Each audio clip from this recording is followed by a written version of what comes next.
you for joining us today. I am Shannon here at Cascade Pet Camp. And I'm Dana. Dr. Dana. Dr. Dana. That makes me laugh. And I think we had a question recently, or we had a lot of questions about leash training and loose leash walking. Say that 5 times fast. So how do you start a young dog or puppy on loose leash walking? That's a great question. I do break it up into a couple different explanations. A young puppy that is still very much in a following stage, meaning they think the sun rises with you and they will follow you everywhere like a little chick, for the most part, or it's easy to coax them into following you. I like to give them, that is the one time, and everyone knows I do not like my flexi leads or retractable leads. That is the one time I do like a flexible lead or a long line, because the puppy can be safe and learn that they can go away from you. And then as they're close to you, which would be more like a 6 or 4 foot leash area, they get lots of reward from me. This is a great place to be. You don't get reprimanded for being out there, but when you come closer to me and you stay close to me. So that is the beginning of my leash training. So I have puppies and following me very early on. I also am a huge advocate for doing trail walks with your puppies off leash, either with a well-trained or well-seasoned adult dog that will have them come back to you, but just walking and having your puppy follow you, I think is so important to establish that bond and to get them in a great state of mind to be following you. Yeah, and I think a lot of people switch the order, is what we find, is that when they're really young, there's this huge hesitation to take them off leash because they're little baby puppies, and there's this perception that they want to be safe. And then at 6 and 7 and 8 months of age, then they take them off leash. And I think you and I both switch that order. So we're much more likely to take a very young puppy off leash in a safe place, in a controlled environment, because they're much more likely to want to be close to us, which reinforces that even though they don't have a leash on, or they might have a very light long line on, it reinforces being close to us as valuable. Right. And then a lot of times, particularly for my dogs, they go back on leash when they hit that terrible teen stage, because they just think they're know everything and they're super smart, just like human teenagers. And, we know that they don't have all those life skills yet. I also start super basic, quote unquote, leash training in my house without leashes. And again, every time they're following me around in my house, they get a little reward, whether that's, a scritch or a happy word or a piece of kibble, when they're kind of in the bubble of what a loose leash. But that goes back to reward for attention. Yep. As well. So that, again, as we've said, the reward for attention is just money in the bank for your recalls and your leash walking. Yeah. What equipment do you like? I'm going to pause on that for just a second and go back to, with puppies, if they've never been allowed to pull on the leash and have that feel to be normal, which is what we try to explain to people, by the time they're 6, 8, 10 months of age, and you've now come to puppy class or come to teen class because your puppy is dragging you everywhere, it isn't popular when I say to owners, that is not the dog's fault. Yeah. Because that feels normal now. Your dog is practiced. You hold on and I pull you. That is exactly what they think a walk is. So that's why I never want them to experience dragging me on the leash or pulling me or having tension on that leash. In my opinion, and a lot of trainers' opinion, that's the best way to have good leash skills. Yep.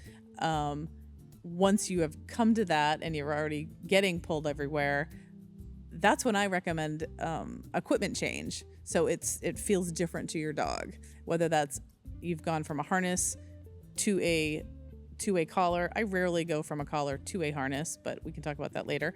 But I change what kind of collar it is. So to answer your question, what kind of equipment do I like?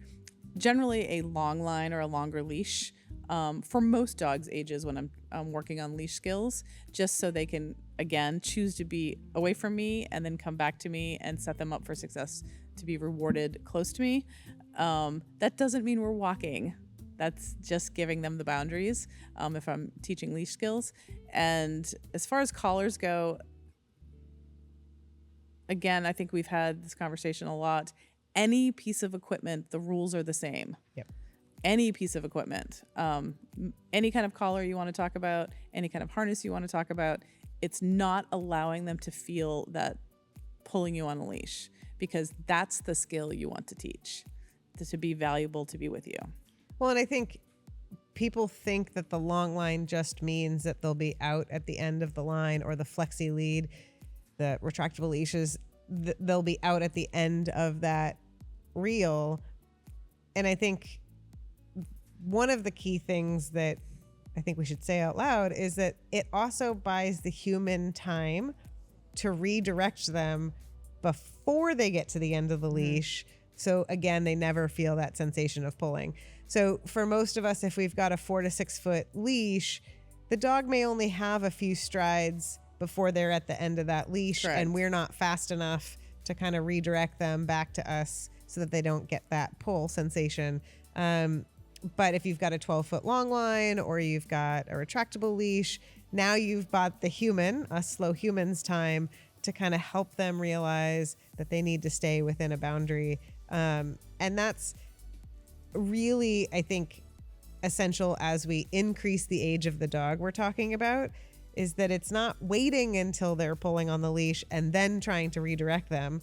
It's catching them before they get to the end of that leash. Establishing good habits before you get there. Yeah. And I think we've all made that mistake where we wait until the dog is pulling and then we stop. And we wait for the dog to redirect back to us. Or we wait until the dog is pulling to change direction. Or we wait till the dog is pulling to try and get their attention, instead of the second or two before they start pulling, doing any of those techniques, which would be a lot more valuable. And you know me and my super nerd moments. Part of the reason why pulling is super valuable and very difficult to break is it often gets the dog what they want faster. So they get to go meet that other dog faster, which is rewarding. They get to go bark at that other dog faster, which is rewarding. Smelling things, which is rewarding for a dog. We are really boring walkers. We walk in a straight line. We walk relatively slowly. We never go back and check out that smell again. And so it's a lot more fun for dogs to pull and get there sooner. And it's a physical reflex. So if I pull against you in order to not be pulled over, you have to lean into that. If I put you in a harness and started to pull you backwards, or pulled you backwards by your backpack, if you didn't lean forward, you would fall over. And our dogs are just doing what their nervous system is telling them to do. I don't want to be pulled off my feet. And so I'm going to lean into this. I'm going to lean into my collar. I'm going to lean into my harness. If we don't ever allow them to activate that reflex, it's a lot easier to get them to redirect. And I think, to your point, the less they practice taking you out for a drag, the faster they get better at that life skill. And it's amazing. Like we talk about, we joke with some of our clients or people listening that your dog knows what kind of shoes you're putting on. If it's work shoes, they're gonna stay home. If it's fun shoes or biking shoes or whatever, they're gonna join you, and depending on how much they join you, and they absolutely know. Same thing if who has the leash in your family, what they can get away with. Some dogs pull; they are equal opportunity. They will pull on me. They will pull on you. They will pull on everybody. But there's a communication there. There's a body language there that you can start to change as well to rectify the pulling. And just so we're clear for all of our listeners, we are not talking about a formal heel.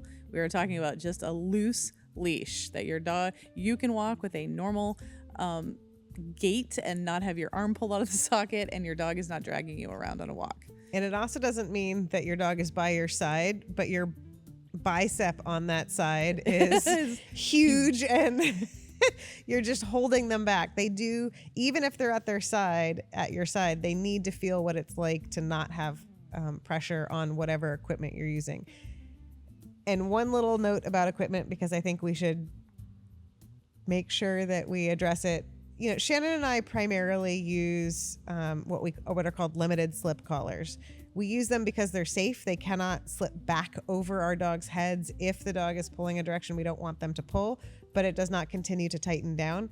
And we use harnesses for specific sport adventures.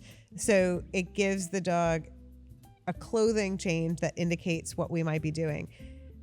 If you want to use a harness on your dog and you are expecting the harness to teach your dog to walk on a loose leash, you are expecting the harness to physically restrain your dog, which in my opinion, as a human physical therapist with a specialty certification in dogs, is no more kind than using a collar. If you want to use a harness, I think that's great, and they still need to never pull on the harness. The harness is an extra safety feature for super powerful dogs that, you know, inevitably every dog is going to have a moment where they kind of lose control. And having a harness or a front connection harness or a halty, where just in case you have a little bit of extra control, so you don't get pulled off your feet, I totally understand that. But the only way a piece of equipment teaches your dog not to walk on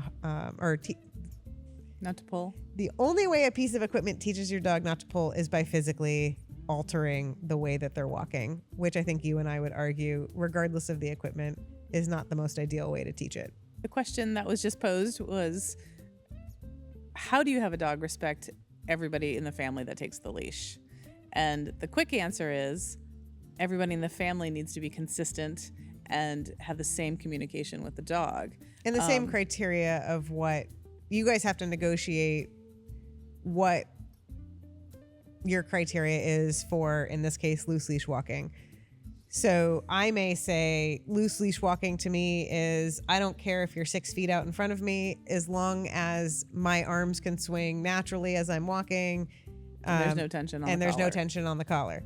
Somebody else may say that loose leash walking looks like they need to be in a perfect heel, quote unquote, position. And being strict about that criteria will, regardless of who has the leash, will get there faster.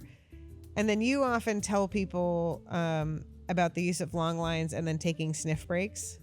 What's your recommendation? Sure. There? So, you know, another thing people always say, well, this is my dog's time to smell, and this is my dog's time to decompress. I would argue that if your dog's only time in the day is to take a walk around a 2-block radius, and that's the only time they get to smell, your dog needs more. I mean, it needs more brain work, it needs more exercise, it just needs more. And I don't care if that's a 5-pound dog or 150-pound dog. So that being said, my criteria for loose leash walking, because it is the number one complaint, or I should say training challenge that clients have, is that if we are in motion, my dog does not get to dictate where we're going to go smell. We are working together as a team. We are walking together.